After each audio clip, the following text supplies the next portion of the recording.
Hello, everyone. Welcome to our current episode of FICA AI. I'm joined here with Charles Fry. Hey there. My name is Jason Koo. I'm filling in for Allison Cassette. Charles, so what is your session about here at AI Engineers World's Fair? Yeah, it's kind of a funny one. It's a couple of friends and I who met. We all met via Twitter. We were all like posting about building large language model applications. We liked what each other were saying, so we like kind of teamed up into a little Avengers task force and wrote an O'Reilly article, what we learned from a year of building with LLMs. Oh. And the response to that was really positive, so we got invited to give a keynote. So the six of us are going to tag team one keynote talk to sort of go through the lessons from that and add some extra color on what it takes to, on a tactical level, build LLM applications, prompting techniques that work, retrieval techniques that work and don't. At an operational level, like what kinds of people should you hire and when, what kind of processes should you include, and then also at a strategic level, like what should you invest in? Should you invest in fine-tuning? When should you invest in fine-tuning? And like how to think about product market fit. So all those different things that we learned in our last year of building with this technology. Okay, very cool. And so you mentioned like each of you would tactically cover kind of one topic area. Yeah. So is it like an endgame thing where if you watch, or like a Marvel's Universe thing, you go to each one of your talks, and then are you guys going to do like a big Avengers sort of talk together at some point? Just one Age of Ultron talk, not six separate series talks. Okay. Yeah, we're gonna like all six of us get on stage over the course of one talk, passing the baton. Yeah. Okay, that'll style. be very cool. Yeah. And so do you already know where this great grand event will happen? Is this It's the second to last keynote. So that's tomorrow, Thursday, like roughly 3:30 or 4 p.m. just before the CEO of GitHub has a little fireside chat. That's the final talk of the conference right after ours. Okay, cool. And so your tactical chunk, what is your piece that you're focusing on? Yeah, so I am covering part of the strategy section, and that part of that is I spent some time over the last year advising like venture capital firms on like where to make their investments. So some of that is sort of like, product market fit, how you should, like which business ideas are good ideas and bad ideas at this time. And then also about like planning for the future. Like we've seen the cost of running a language model at any given capability level like drop rapidly, and that changes the way that you should build compared to a time in which like say some fundamental fact of like hardware is fixed. When those things are fixed, you take a very different strategy than when they are changing rapidly. So a little bit about that as well. Oh, okay. That actually sounds like quite a few. You're covering quite a bit of ground. Yeah. Right. So is all the other talks also like that thick? I think part of what made this project work was that each of us had focused on like kind of like a different part of the elephant over the last year, and we all kind of like agreed with each other's assessment of what was going on the trunk or what was going on the tusk while we were working at the tail. So that allowed us to sort of like compare notes and like bring our own specialties and refine that specialty, and then end up with something that was like much greater than the sum of the parts that each of us could have done. Right. Yeah. Okay. Cool. Okay. So obviously, some people should definitely go watch all the talks and put it all together, especially the final one. But if you could you summarize like like 3 things you would recommend folks like pay attention to, whether holistically or just your kind of bit of the whole. Yeah, so I'll pick one from each of the major subsections of the talk. So from the tactical level, just like getting these things, language models working, your sort of like day-to-day engineering stuff, the number one takeaway is like use structured outputs. Take unstructured inputs that might be like open-ended text, open-ended like images and video, but output structured things. It's like an extreme version of Postel's law for protocol design. Be liberal in what you accept and conservative in what you produce. So then from the operational level, I think our primary piece of advice is that you can't expect one person to be the entire like AI engineer stack on their own. There's a few unicorns, and like maybe early on in your development you try and snag one of them, but there's just not that many of these people, and it's a complex stack. You don't expect somebody to be able to like do your design and write like code up your front end components and like stand up the database API and tune the database, you know, and then go reach out for to investors for funding, right? And similar with AI engineering, it's a broad stack.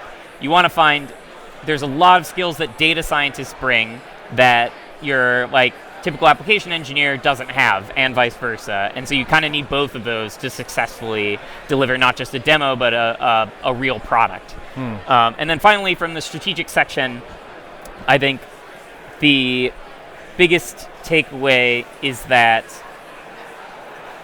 you want to like iterate quickly. Quick iteration, I think another speaker at the conference said this, iteration is the compounding interest of software development. If you can move quickly, you can accumulate improvements over time. And so, like, if you're going to adopt an LLM ops tool, adopt it because it makes your iteration speed faster. If whatever ops tool you're trying out is slowing you down because of integration, drop it. If fine tuning is what you need to actually like move the needle and do improvements, adopt fine tuning. But don't adopt it just because you like heard that being a GPT-4 wrapper is a bad idea. Like, adopt it for iteration speed. Okay. So kind of your second point, where you're talking about like basically the kind of all the people you need for running a team. What would you say is like sort of the minimum team size then for doing this sort of work? Yeah, it's a good question. I would say I don't have as strong of opinion on this as the folks who wrote that section. So Jason Liu, the author of Instructor, and Hamal Hussein, who taught the LLM fine-tuning course, they've been consulting with folks over the last year, and they've seen tons and tons of teams like successfully and unsuccessfully try to deliver like working products based on this technology. I would say like for something that is more than an MVP, for something that is like operating on many hundreds and thousands and more of users, you need at least 2 people where one person has the instincts of a software engineer and the other person has the instincts of a data scientist. One person is like, it's hard to maintain both of those perspectives in one person. And most of those people are founding their own company, not making a feature for you. And it's like hard to be both the software engineer who sort of thinks in general terms about how to set up like a system that can extend, a system that scales, and software engineers are sort of focused on the way bytes are transformed and not on the contents of the bytes. Data scientists care very little about these like formats and protocols and the headers around bytes. They care very deeply about the bytes themselves, the distribution of them over time. And it's like that's maybe one of the first sort of split events you get as your application gets bigger. The same person can maybe do front end and back end engineering for both the user interface and the like hardware, the APIs, the connections to databases, but it's hard to be both of those things and the person who's thinking about the probability distributions and the linear algebra and the gradients in your AI component of your backend. Cool. Okay, so thinking into the future, what sort of predictions in this space do you see or do you think will happen? Yeah, I think one of the things I'm most interested to see is whether we go up at least another order of magnitude or 2 in pre-training scale. So, like, notably, since the release of GPT-4, we've seen improved models, but not models trained with an increased scale of compute. We're at roughly the, like, molar scale of flops, like 10 to the 25th, or maybe 50, maybe 5 times 10 to the 25th. We haven't seen anything go up another order of magnitude or 2 orders of magnitude from that, and that has generally been what has unlocked increased capabilities. So a lot of people are hoping that like successful long-term planning for agents and error recovery is something that will emerge from training at that higher scale. That like better integration of information across modalities will emerge at that scale. The vision language models are like kind of really at the state that the GPT-3 original API was, like the Text DaVinci 2 model was like useful for stuff, but not, and like you could kind of get it to work for a specific use case, but you couldn't build an application out of it very easily.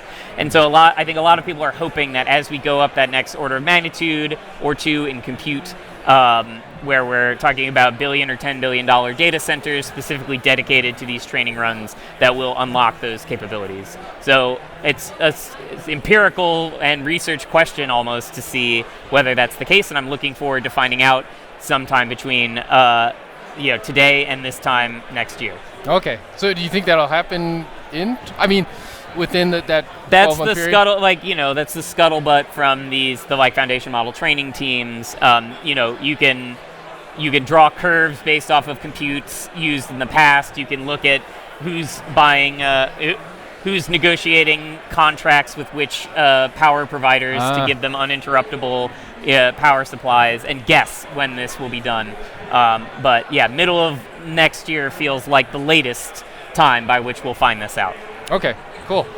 Since this is called FICA AI, very traditional Swedish kind of tradition. So I want to ask you, when you want to relax, what sort of snack or cookie do you kind of levitate toward? That's a great question. What kind of snack or cookie? So growing up, it was my neighbor Carol Volmer made these delicious sugar cookies that we called Carol cookies. Very specific. And love it. So like a nice soft warm sugar cookie has like activates primitive primal childlike circuits in my brain. So that's got to be the most like fika or higa like snack in my life. Nice. Love it.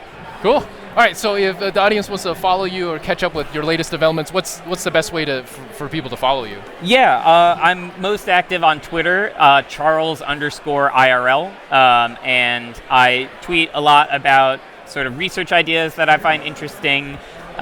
These days, most recently, like Monte Carlo tree search and other methods for inference time compute to increase capabilities. Also, a lot of stuff about just getting GPUs to run. And frustration with the CUDA stack. And I also tweet about a lot about Modal, the company I work for, which provides serverless infrastructure for data, ML, and AI teams, cloud native infrastructure that doesn't suck. So you can find me talking about that on twitter.com/Charles_IRL. Nice, awesome, cool. Yeah, thank you for your time, Charles. That was awesome. Yeah, thanks cool. for Great me, stuff. Jason. Yeah.